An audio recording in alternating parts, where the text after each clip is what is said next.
सभी साथियों को नमस्कार।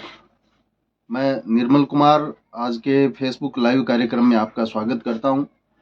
कुछ तकनीकी कारणों से फेसबुक लाइव जो है वो हो नहीं रहा था, तो ये वीडियो बना के आपके लिए अपलोड करूंगा। साथियों, कल से साथियों के फ़ोन आ रहे हैं कि क्लेम जारी हो गया। कौन सा क्लेम जारी हुआ है, तो ये अब तक की जो अपडेट है उसके बारे में आप लोगों के सामने चर्चा कर रहा हूँ। पिछले 4-5 दिन पहले सरकार ने रबी 2023-24 की प्रीमियम सब्सिडी बीमा कंपनी को जारी की है। कुछ साथियों के पास फोन सरकार के द्वारा बीमा कंपनी को आपके प्रीमियम के पेटे कितने रुपए प्रीमियम जमा किया है उसका मैसेज आ रहा है, और कुछ साथियों के पास गेहूं और सरसों का क्लेम जो बन रहा था वो खाते में जमा होने का मैसेज भी आया है। मैं रबी 2023-24 के लिए आप सबको वापस बताना चाहूँगा कि बहुत कम पटवार हल्के हैं जहाँ पे ये क्लेम बना है, क्योंकि इन्होंने बड़ी होशियारी, बड़ी बदमाशी किसानों के साथ पिछले बार रबी की जब क्रॉप कटिंग रिपोर्ट हो रही थी तब ऑनलाइन लोकेशन के आधार पे इन्होंने खसरों का क्रॉप कटिंग एक्सपेरिमेंट के लिए चयन किया था। उसमें अच्छी फसल के जो खेत थे उनमें क्रॉप कटिंग एक्सपेरिमेंट हुआ था, इसलिए ये क्लेम चूरू जिले के बहुत कम पटवार हलकों में बन रहा है। और इसमें क्योंकि बीमा कंपनी के पास जितना प्रीमियम आया था उससे कम क्लेम जो है वो देना पड़ रहा है, इसलिए ये इस क्लेम को जल्दी से जारी कर रहे हैं।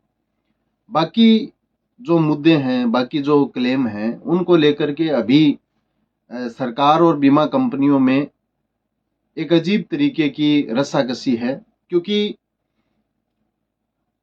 2023 जहां रिलायंस कंपनी का सवाल है, इन्होंने जितनी भी आपत्तियां खरीफ 2023 में लगाई थी वो सारी आपत्तियां डीजीआरसी की मीटिंग के माध्यम से उनका निस्तारण हो चुका है।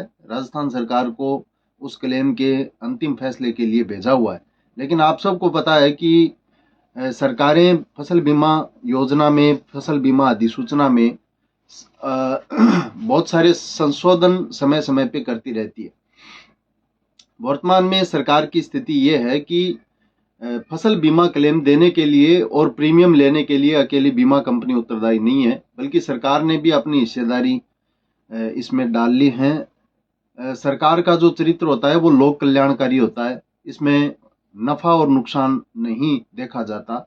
लेकिन सरकार ने पिछले साल खरीफ 2023 में अधिसूचना में संशोधन करके बीमा कंपनी के लॉस और प्रॉफिट में अपने शेयर शामिल कर लिए। तो हुआ ये है खरीफ 2023 में कि बीमा क्लेम जब आपका प्रीमियम के मुकाबले 130% बनता है वहां तक तो बीमा कंपनी उत्तरदायी है, लेकिन उससे ऊपर अगर क्लेम बनता है तो वो क्लेम राशि है वो सरकार अपनी तरफ से देगी। वैसे ही जैसे प्रीमियम में इन्होंने कर दिया कि जब क्लेम कैलकुलेशन होगा और प्रीमियम के मुकाबले क्लेम अगर 70% तक देना पड़ा तो पूरा का पूरा प्रीमियम जो एक्सेस प्रीमियम है, जो बचा हुआ प्रीमियम है, वो बीमा कंपनी रखेगी। अगर 50% देना पड़ा तो 30% जो बचा हुआ क्लेम है वो कंपनी रखेगी, 20% सरकार रखेगी। तो इसी तरीके से 130% अगर क्लेम बनता है तो बीमा कंपनी देगी, और 150% अगर क्लेम बनता है तो ऊपर का 20% है वो सरकार देगी। तो सरकार के सामने चुनौती ये है कि ये क्लेम जो है वो 130% से ऊपर बन रहा है, इसलिए सरकार ऊहापोह की स्थिति में है। अभी इसके ऊपर कोई निर्णय 4 महीने होने के बावजूद भी लेने की स्थिति में नहीं है। 4 महीने तो डीजीआरसी के माध्यम से, मीटिंगों के माध्यम से इनकी आपत्तियों के निस्तारण को हो चुके हैं। बाकी आप ताज्जुब करेंगे, 2023 खरीफ की बात हम 2025 में करने जा रहे हैं, अभी तक सरकार इसके ऊपर है नहीं। खरीफ 2022 में बहुत सारे पटवार हलकों में जहां बीमा कंपनी की आपत्तियां थी एसबीआई जनरल इंश्योरेंस के माध्यम से, उन आपत्तियों का निस्तारण हो चुका।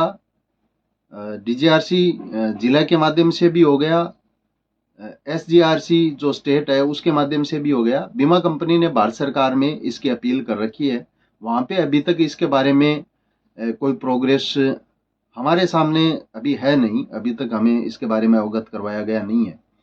खरीफ 2023 का हमारा जो मसला है, इसमें आधे से ज़्यादा पटवार हलकों का उनकी आपत्तियों का निस्तारण करके जिला कलेक्टर के माध्यम से राज्य सरकार के निर्देश और मार्गदर्शन से डीजीआरसी की मीटिंग करके हो चुका है।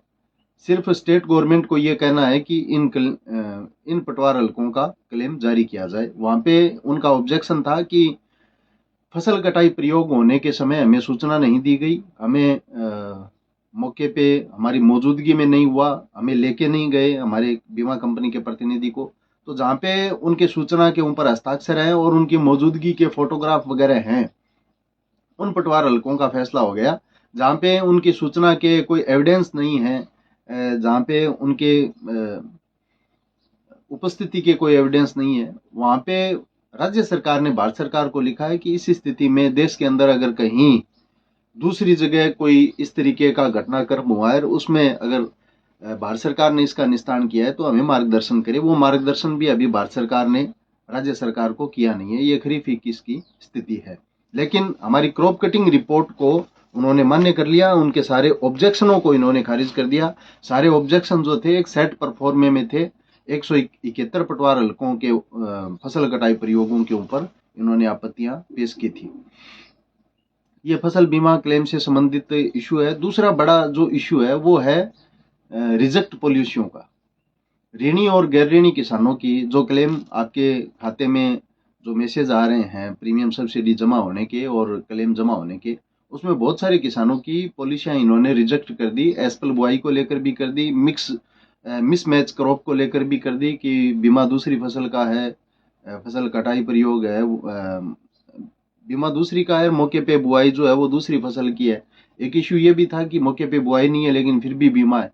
तो इसको लेकर के इन्होंने बहुत सारी पॉलिसियां रिजेक्ट कर दी। उनको बहाल कराने की मांग को लेकर के भी हमारा जो इशू है वो लगातार चल रहा है। तो कल अखिल भारतीय किसान सभा जिला कमेटी की मीटिंग चूरू में हुई है, जिसमें हमने 13 फरवरी को कलेक्ट्रेट चूरू पर प्रदर्शन का आह्वान किया है। उसमें बकाया फसल बीमा का इशू है, खरीफ 2021-22 और खरीफ 23 रबी 23-24 की रिजेक्ट पॉलिसियों का इशू भी है, इसमें हमने शामिल किया है। दूसरा जो बड़ा सवाल है वो है बिजली को लेके। हमने इसमें कृषि कनेक्शनों के बकाया कनेक्शन जो हैं उनको तुरंत जारी करने की मांग की है और सिंचाई के लिए 6 घंटे अच्छी गुणवत्ता की बिजली की मांग हमने इसमें की है। ग्रामीण व शहरी क्षेत्र में आबादी भूमि का विस्तार करने तथा बसे हुए लोगों को रिहायशी पट्टे जारी करने की मांग इसमें शामिल की है। मूंग की फसल समर्थन मूल्य पर तुलवाई हेतु रजिस्ट्रेशन पोर्टल चालू करने की मांग इसमें की है। चौधरी कुमाराम लिफ्ट कैनाल का पूरा निर्माण किया जाए। नवनिर्मित सरदार सर वितरिका, सावा वितरिका, गाजवास माइनर के निर्माण के लिए अवाप्त भूमि की डीएलसी दर का 4 गुना मुआवजा दिया जाए तथा सिंचाई हेतु पानी इन माइनर और वितरिकाओं में छोड़ा जाए। मनरेगा में 200 दिन व 600 रुपये मजदूरी की जाए। मजदूरी का भुगतान समय पे किया जाए। बिजली के निजीकरण पे रोक लगाई जाए। साथियों, बहुत बड़ा इशू है बिजली के निजीकरण का।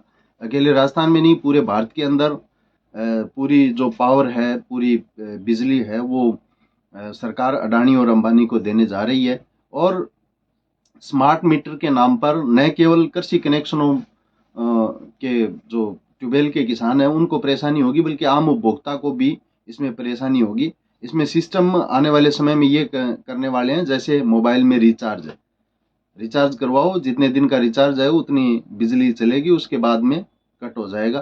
तो कृषि कनेक्शनों पे जो सब्सिडी मिलती है किसानों को, उस सब्सिडी को ख़त्म करने की तरफ ये उठाया गया कदम है। तो ये जानकारी आप लोगों के सामने शेयर करनी थी। आज नेटवर्क प्रॉब्लम है, मेरे पास एयरटेल का नेटवर्क है, ये लग नहीं रहा। जैसे ही नेटवर्क में आएंगे ये वीडियो आप लोगों तक पहुंच जाएगा। सभी साथियों को धन्यवाद, नमस्कार।